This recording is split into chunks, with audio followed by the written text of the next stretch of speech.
yabantu asehlalani phansi wethu, this is a sad story ne, but ndizayibalisa ngendlela yami. So if usensitive uzawucinga fansi ba hayi uMendi utheni lento ngathi uyavuya kwathini scrolla mntase, because kaloku sana ndizawubalisa mna ngale ndlela ndiqhela ubalisa ngayo, but yona it's a sad story. Mamelani bantase into yenzeka makudanyaze eklasini, because nina ninento ongadanyazi ngoku, ninento onijonge emehlweni ngoku ningadanyazi. Ithini loo nto? Mamelani bantase into yenzekayo. So one Saturday ne apha ezivekini, one Saturday lo bhuti igama lakhe nguNdodana. So uNdodana ke ngoku uxabana nonkosikazi wakhe, kuxatyana ibe nguhaha apha endlini. Ayebesithi unkosikazi wakhe wasithatha ngapha eZimbabwe.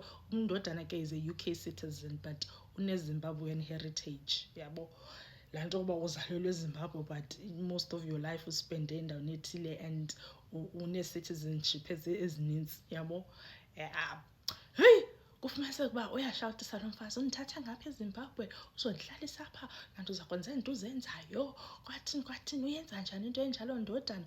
Athi uNdodana, phuma kum wena phuma kum. Andizophuma kuwe, andizophuma. Wathi phuma kum, otherwise ndiza kubhonya. Athi andizophuma.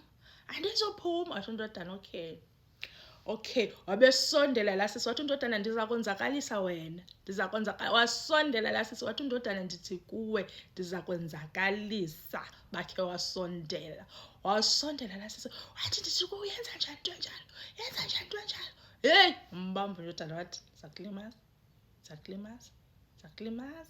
Wathi la sisi wathi tusalaza la sisi wathi uNdodana, ndikuwonishile. Wamxhaxha bantase, wamxhaxha. Bathe abantwana bekhala, Daddy, Mommy, oh my God. Wathi uNdodana, ningakulinge niphume ngala mnyango nina, otherwise nindawo zazo. Thole omdala esithi emnyango mtsala uNdodana, thole omncinci esathi wabatsala uNdodana ngathi ziinkukhu, wabamba omnye ngapha, nabo wabaqangqulula bantase. Nabo wabaqangqulula basweleka. Ugqiba kwakhe uNdodana sana wavasa, waskima. Ugqiba kwakhe uvasa waskima, pakisha zonke into zakhe uNdodana. Waphuma tsiqa umnyango kungathi emsebenzini, tsiqa umnyango wahamba.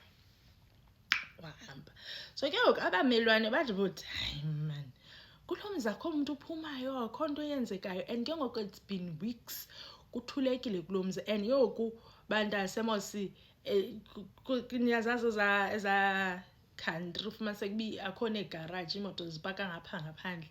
Kuyabonakala nanziya iimoto but abantu ababonakali. Izawuthi nale nto. Hayi abamelwane bathi, masifowunele amapolisa guys, singahlali just in case something happened, yabo. Sifowunele amapolisa. And ke ngoku abahlali bayayazi into yokubana abantwana baye esikolweni, so kufuneka uba nyhani bayabonakala besiya esikolweni. Kufonelwa amapolisa.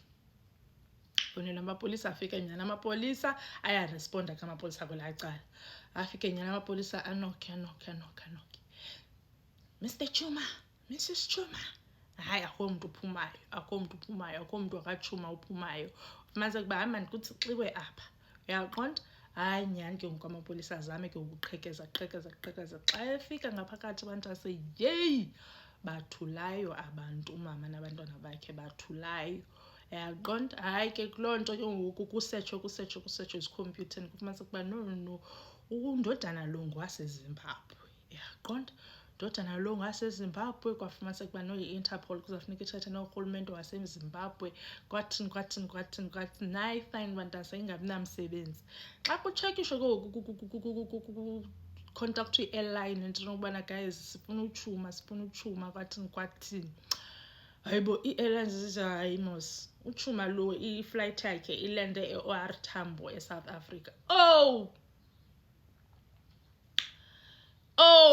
Kwathiwa ilende e-OR Tambo eSouth Africa. Kwafuneka ke ngoku i-Interpol acontact South Africa into yokubana kukho i-criminal ebuleleyo umfazi nabantwana bakhe. Besitrenda moseso story e-UK, I think about 3 days ago or 4 days ago.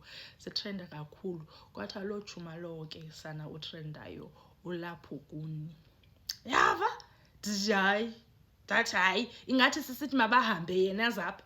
sigxotha abantu sithi mabahambe amazayizayi, yena udecide ukuzapha uzotya kwale mali yethu ye-tax, because imali yethu ye-tax le.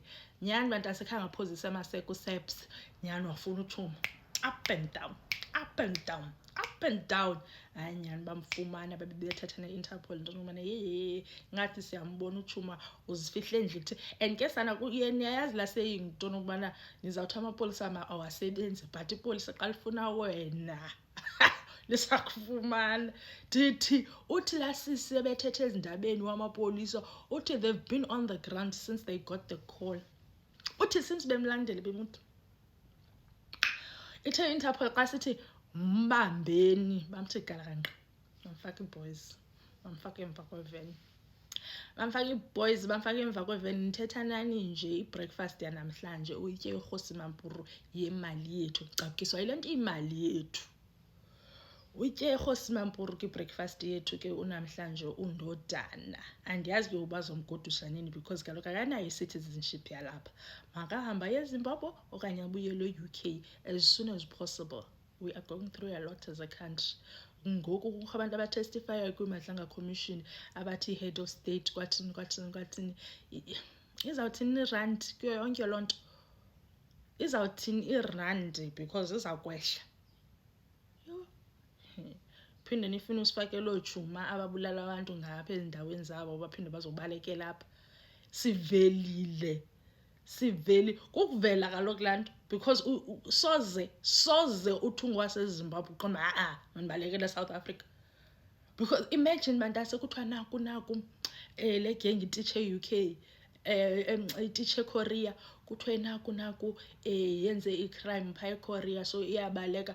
Wawungabalekeli back home uhambe uye ezilalini kowenu? Kutheni loo nto uzawubalekela eZimbabwe? Uyaze lapha eZimbabwe unless iZimbabwe ivelile. Unless iZimbabwe uyayazi into noma ngikho umuntu uza kubuza. Sivelile qha kwezi country. Ziyayazi into nokubana xa zilapha sizawutanasa.